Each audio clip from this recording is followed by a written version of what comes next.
ছাত্র জনতা হত্যার দায়ে সাবেক প্রধানমন্ত্রী শেখ হাসিনার বিচারের দাবিতে বিক্ষোভ সমাবেশ করে বৈষম্য বিরোধী ছাত্র আন্দোলনের শিক্ষার্থীরা।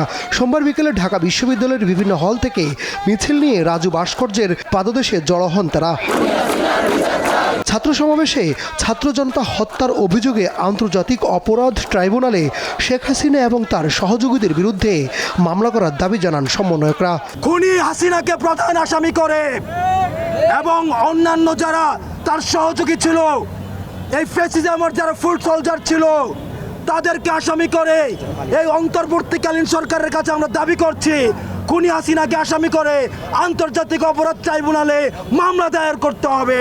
কয়েকজন উপদেষ্টা এবং কয়েকটি গণমাধ্যম খুনিদের পুনর্বাসন করতে চায় এমন অভিযোগ করে তারা বলেন, এমন চিন্তা পরিহার না করলে তাদেরও টেনে নামানো হবে।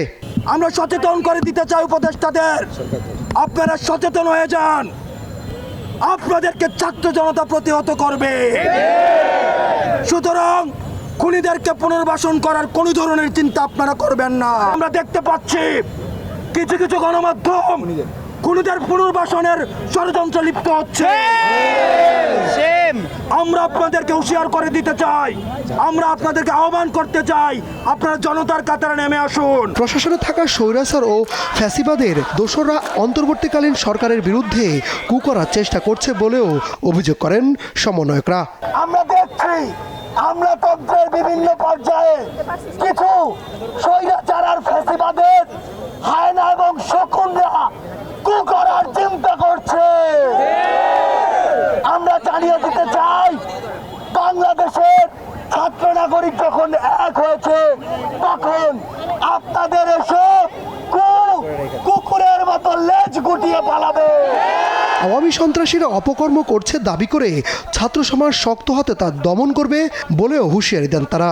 বিদেশে বসে এখনো এদেশের মানুষের বিরুদ্ধে তিনি ষড়যন্ত্র করে যাচ্ছেন। আমরা ছাত্র জনতা এই ফ্যাসিবাদী হাসিনা এবং আওয়ামী লীগের সমস্ত ষড়যন্ত্রকে রুখে দেব। 15 আগস্ট নিয়ে ষড়যন্ত্র আঁকছে, কোনোভাবেই 15 আগস্ট নিয়ে তাদের ষড়যন্ত্রকে আমরা সফল হতে দেব না। মাইনুদ্দিন আরিফ, দেশ টিভি, ঢাকা।